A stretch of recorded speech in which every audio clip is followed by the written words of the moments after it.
worker as well. Is it okay if I bring all of the supplies from them too? Totally. And I think if anything, I know she's approved that to me, but if she hasn't to you, absolutely, especially with your commute. Okay, thank you so much. Okay, you bet. Anybody else questions? I have a question. Oh, go for it, Mary. You might have already mentioned this, but so when we register for on Credentia for our application, we write today's date for graduation or like for when we finish the course or Sunday's date.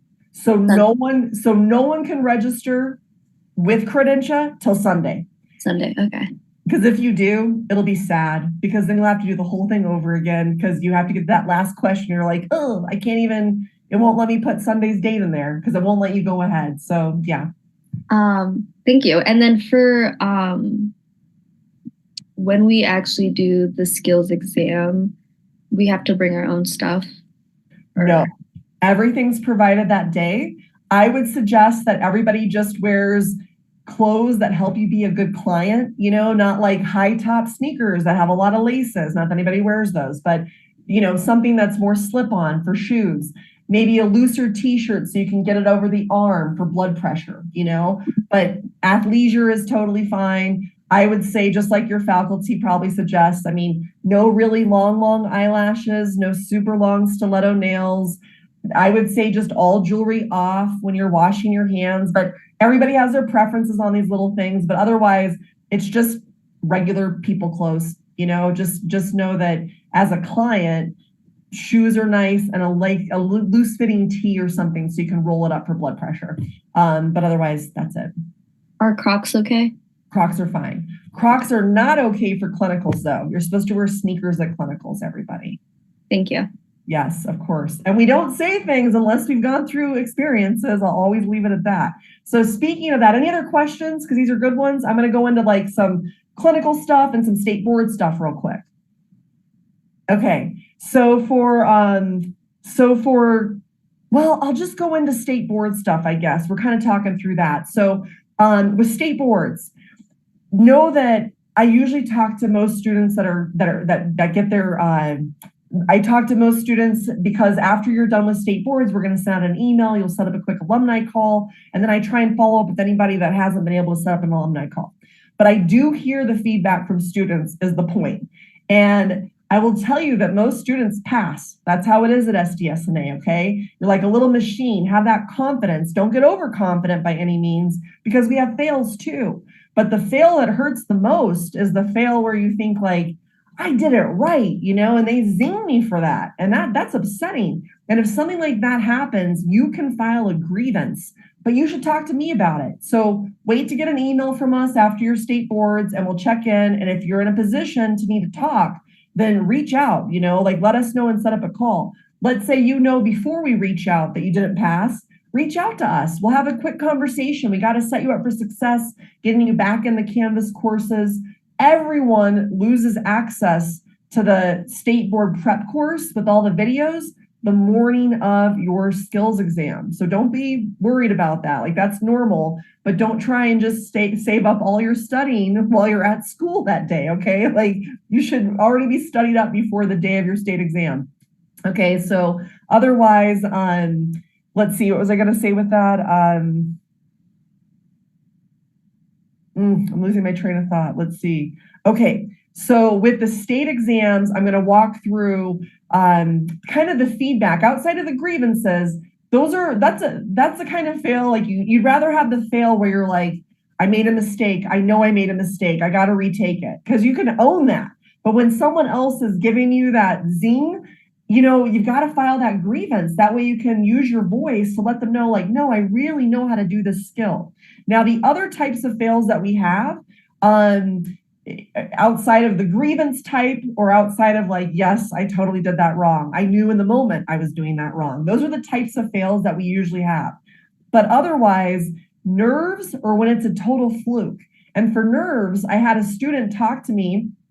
First, she told me about her partner she tested with. She didn't really know him. And then I talked to him as well. And he told me the same story. And so her story was that she tested with him and he was like, in a speed race, she said. He probably finished his whole exam like in 7-8 minutes tops.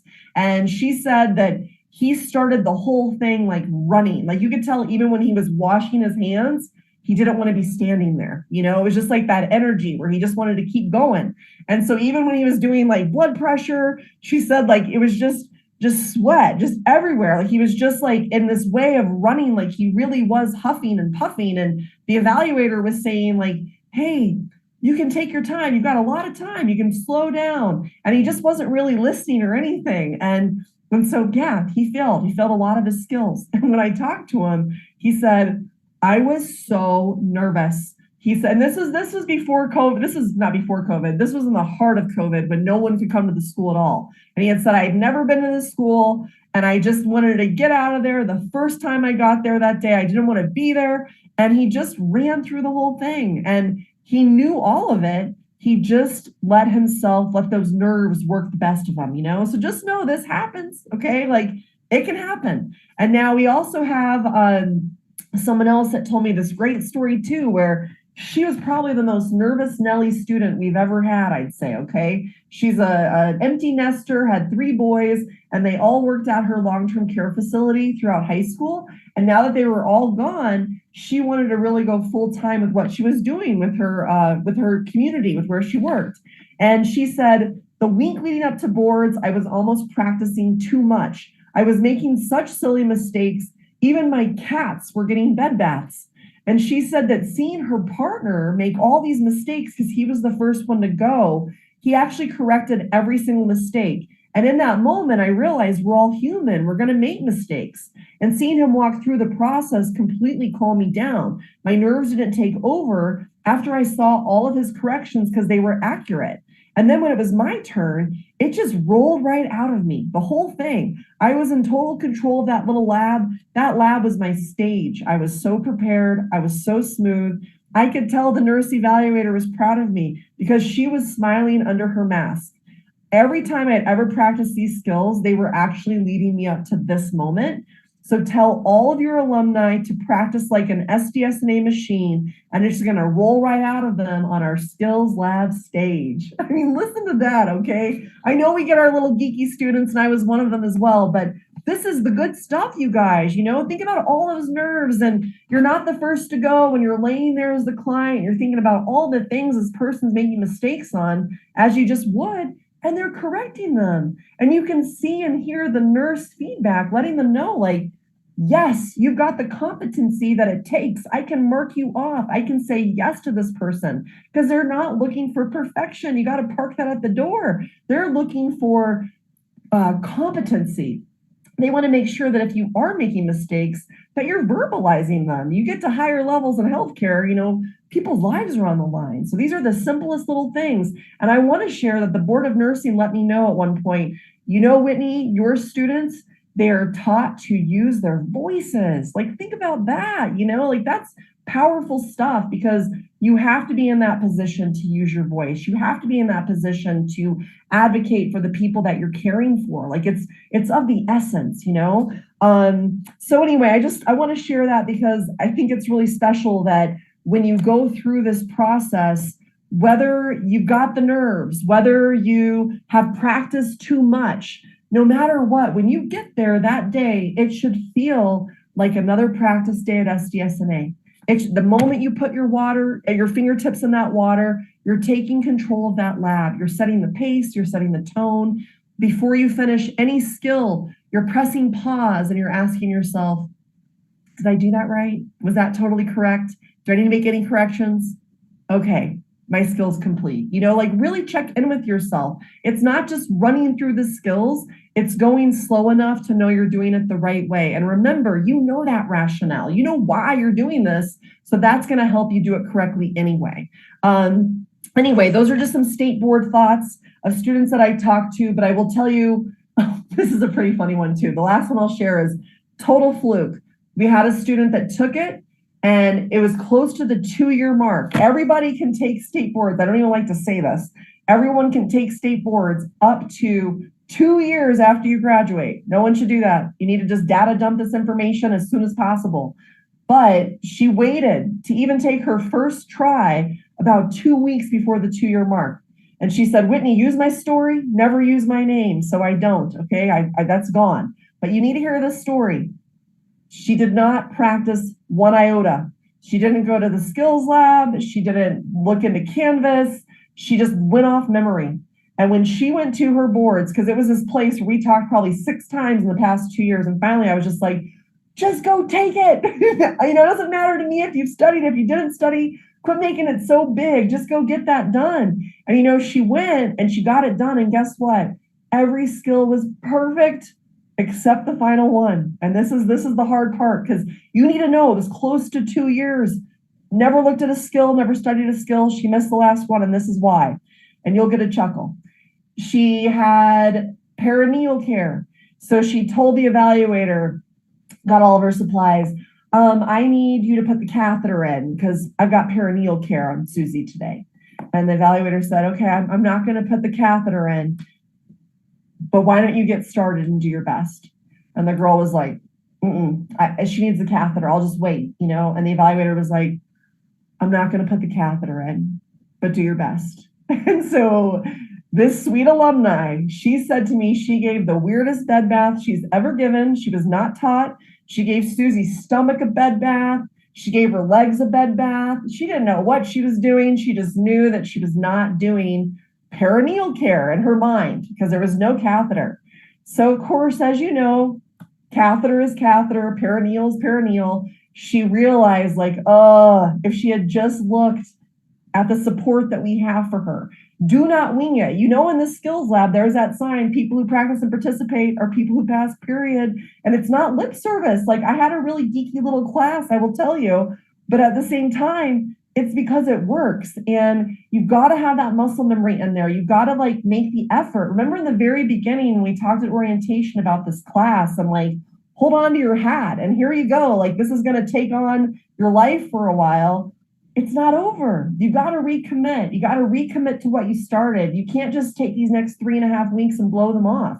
You have to stay focused. And if you're too tired at night when you go to bed, but you're up there scrolling for 35 minutes, you could have watched, 5 skills videos in 35 minutes. You know what I mean? And that is what's going to put you to bed. Okay. So please study when you can. Otherwise, any questions about boards before I go into a little clinical stuff? Okay, so with clinicals, I'm just going to share that I went to them as well. I know what this is like. When I was first there, I was really scared. And I want you guys to have this idea because we all have our clinical experiences. And I know the faculty has theirs, but I was just like you going to clinicals. So I like to share. At the time, we were going 3 days. This is 6-7 years ago. So 3 full days at a clinical facility. There's so much to do. You can be doing so much. I painted somebody's nails, okay? If there's something where you don't have time, I painted her nails and she came up and told me 2 hours later about how some lovely woman had painted her nails. And it had been me, this is the little stuff where whatever you can do to just help out, just do it, Empty the trash cans, make the beds, whatever you can do from a skill standpoint or a soft skill. Maybe you can just try vital signs on people in a lobby space where they're sitting down hanging out. Whatever that is, stay busy, stay interactive. This is something where when you go to a long-term care facility, it might be shocking for some of you. It was for me. I learned a lot of things about language. I learned you never say a nursing home. An LPN let us know that nursing homes are places where people go to die and that they were a community and they were thriving there and their residents were thriving. And I thought, wow, that is an employee with pride. Talked to somebody when I had a teammate say, I'm going to go change someone's diaper. And she kind of said it loud. And another nurse came in and said, absolutely not. That is an adult. You're changing a brief. And it was like, oh, okay, that's really good to know. You got to really pay attention to this stuff.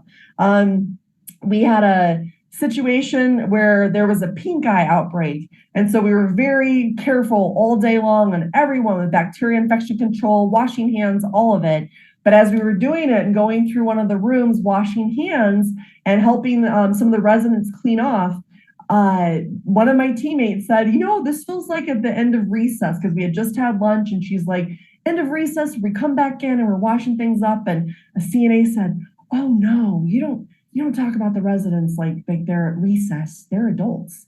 And so just please keep in mind all of these things are important. This was just one shift, with me working there of kind of seeing the nuances. And these are long withstanding relationships with these community partners. So we want to make sure that that stays. We had a student, let Nurse William know in the hallway as they were walking into the break room. I don't know if he tells this story or not, but I do. And the student says, "Gosh, Nurse William, these CNAs who work here, they're all so lazy."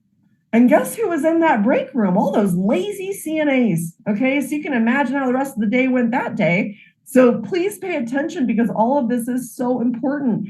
Sometimes when you're at a clinical site, you might not have employees there. You might have agency employees that don't have as much vested interest in that community. You're going to see the real world of what is out there in healthcare. So I want you to take that in and be a community for one another. When I was there, we had my team come out of the memory care unit. I wasn't in there the first day. And when they came out, they were just covered in sweat. It felt like they were just exhausted looking. I felt like, oh my gosh, I'm so terrified to go in there tomorrow. Like I was freaked out. We didn't have time to talk. We parted ways. The day was, the day, and we left. And the whole night for the next day, I thought, oh my gosh, I don't even know what that was like for them in there. Like, why did it look like that at the end of the day?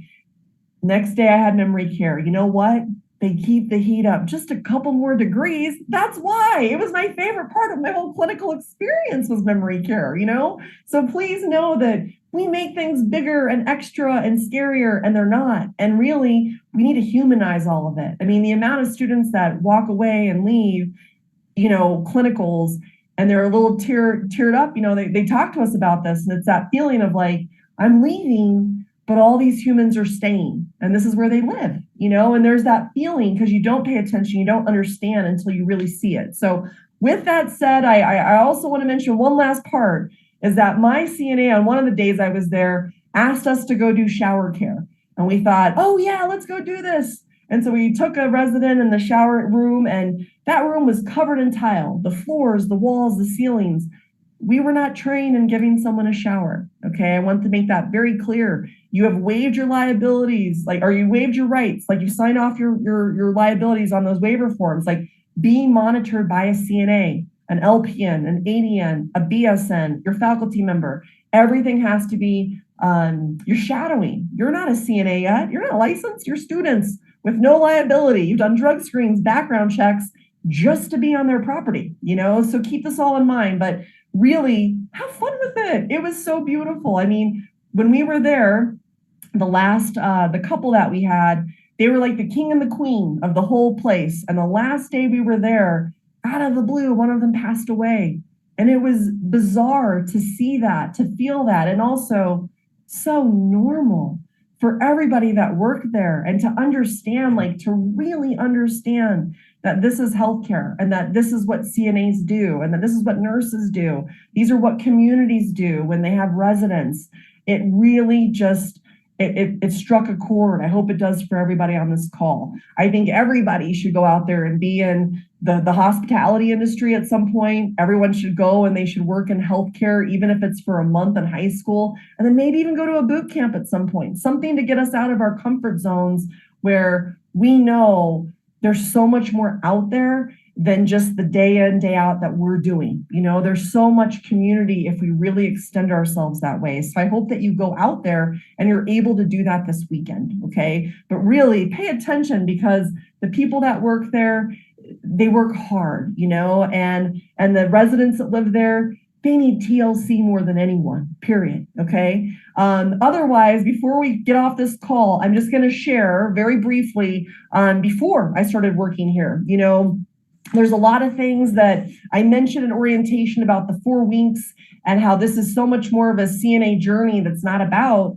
skills and theory, but it's really about who are you in stress. And are you creating little fires everywhere, or are you actually slowed down? You're responding to things and not reacting. You have a good emotional state overall. That way you don't have all this internal conflict where your mouthpiece is getting you in trouble. You really got to make sure that you're slowing down, that you're responding. that's what it takes to be a leader in this field.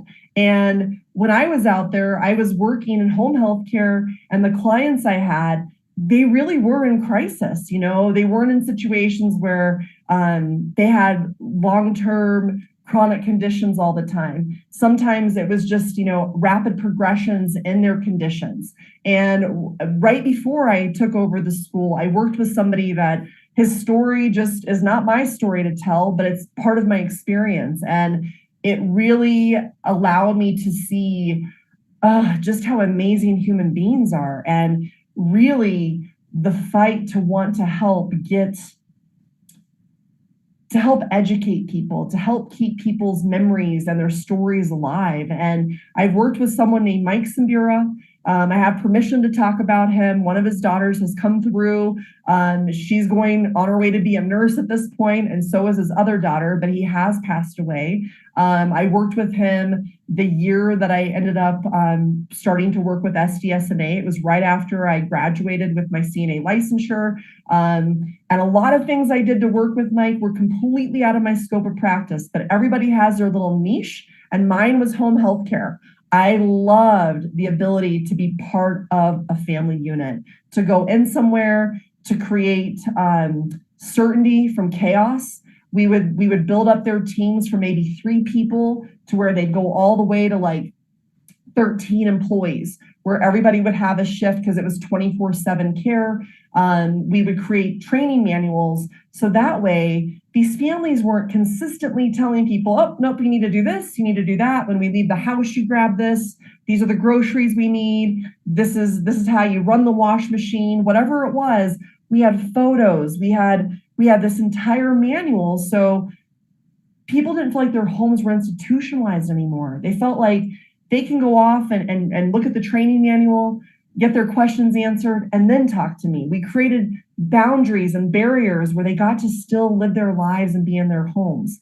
And who I cared for, he had been diagnosed with ALS. And my very first day working with him was at the state capitol. And I couldn't believe it. Like, I'd never been to the Capitol before. And here I was helping someone where I felt it was totally out of my scope of practice, which a lot of ways it was. But in home health care, you just do what you have to do, and you're trained on site. It's nothing that I put on a resume, but seeing a family go through the hardships of Medicaid, of high school sweethearts considering divorce for the sake of insurance while he's on his deathbed. I share all of these things as they've asked me to, because people need to understand that there are so many challenges when you do get sick and when you have a condition in this way where your life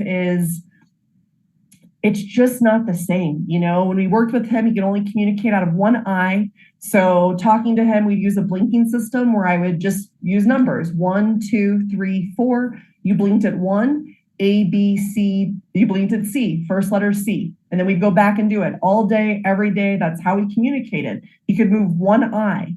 And so sometimes he'd have an eye gaze where he could connect, and his eye would type out sentences, which was so fun to really get to know him this way. One time we were getting ready to go out for a walk. I was leaving my shift, and you can't leave till someone else is there. Healthcare is being early, as you understand. And I was waiting, and here he is talking, and I was telling my teammate, I'm like, make sure that Mike gets some sunscreen on. We've been outside all day. And he's typing things out, and I can hear it, but then I hear him say, right when I'm leaving, Whitney, you think I'm going to get skin cancer and die or something? Is that what's happening here?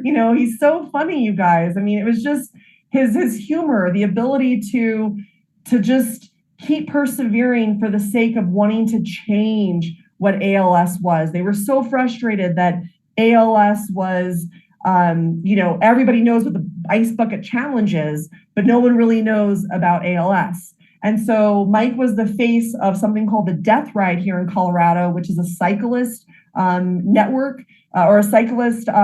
He was in a cyclist network, but it's a community that raises money for ALS. And so I learned so much about, having an adaptive having adaptive equipment, being able to have a bicycle made for him while he's on a ventilator with the suction, with the trach, or sorry, with the trach, with the G tube. We had it duct taped. You know, he's on life support going down mountain passes 70 miles an hour with someone behind him, like helping him. Like this man was just wild, like just understanding and being around someone like this.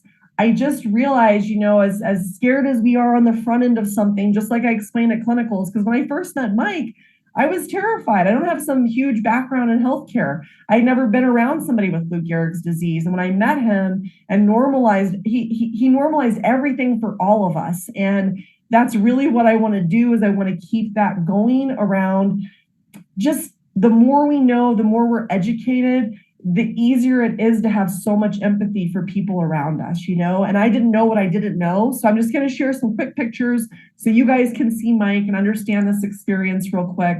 I took him to go see Slayer. He was really into death metal.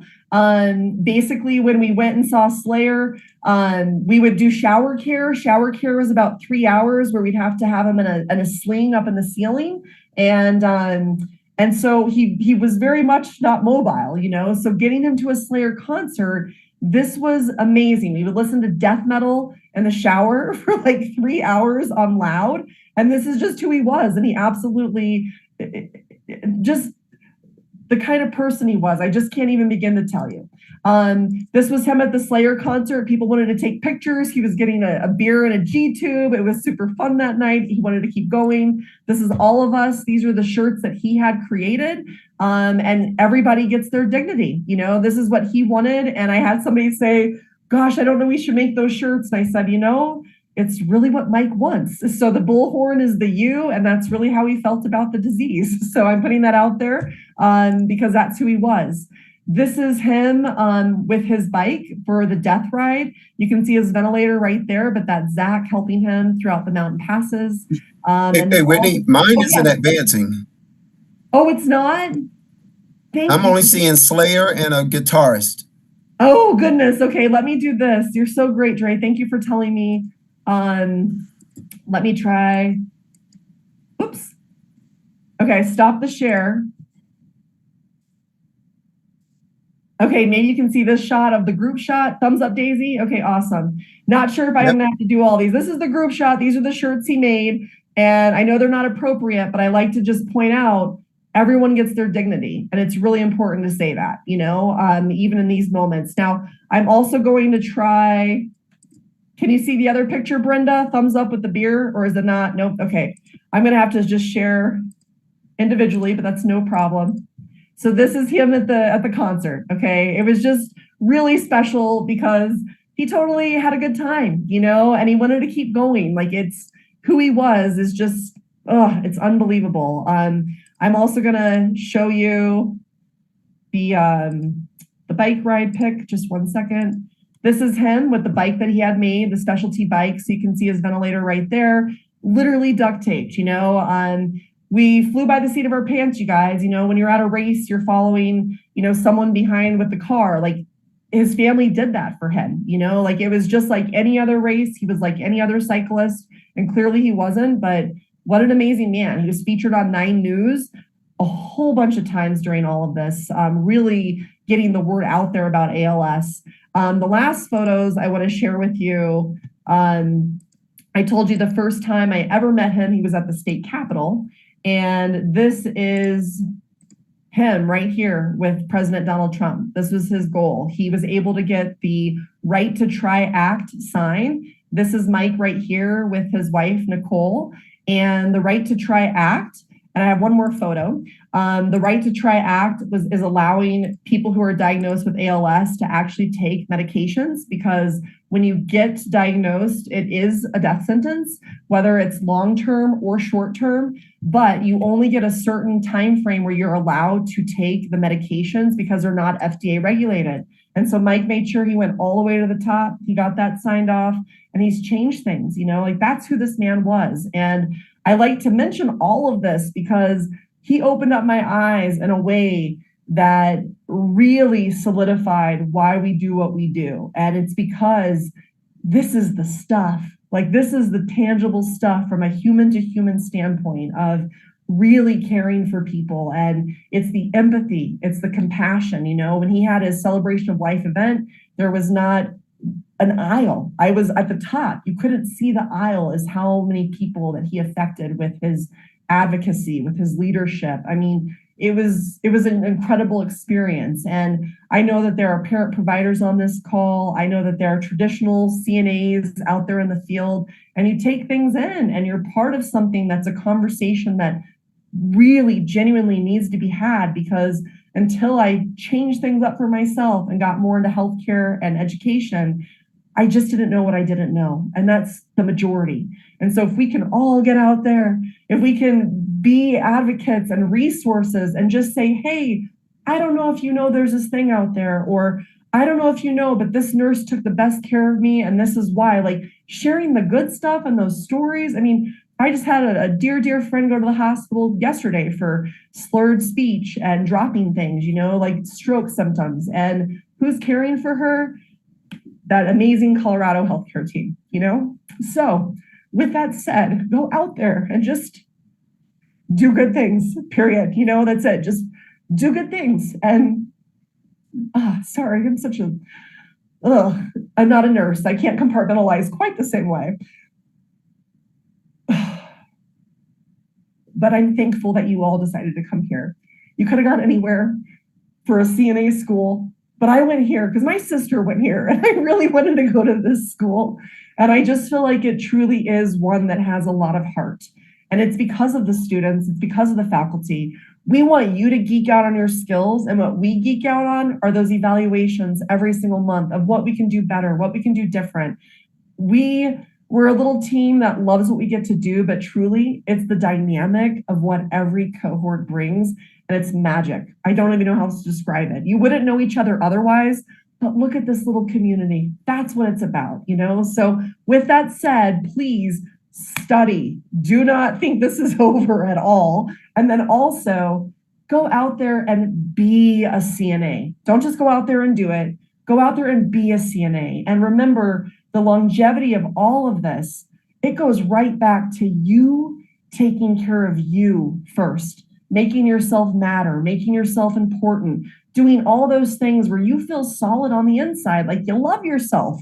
That way you can go out and you can give that TLC to other people, period. That's what it's about. So thank you so much. It's a privilege to have you guys come here. I cannot wait to hear about your success after, and just be proud of yourselves. It is hard work to do what you just did. And like, no one in your lives really quite gets that, you know, the amount of stress, what you just took on. It's not quite over, but all that timing, it's going to be a little bit better now. You've just got to recommit to what you started, because you're worth it. This whole process is worth it. And to pass the first time, awesome. And if you don't, it's okay. Like, it's all okay no matter what. It's part of the journey. So just support one another like a team all the way through, and we'll talk soon. But if anybody's not on this call, you tell them to watch those first like 15, 20 minutes. They know what to do. Okay. Otherwise, everybody take good care. And we're already so proud of you. Talk to you soon. Bye, everybody.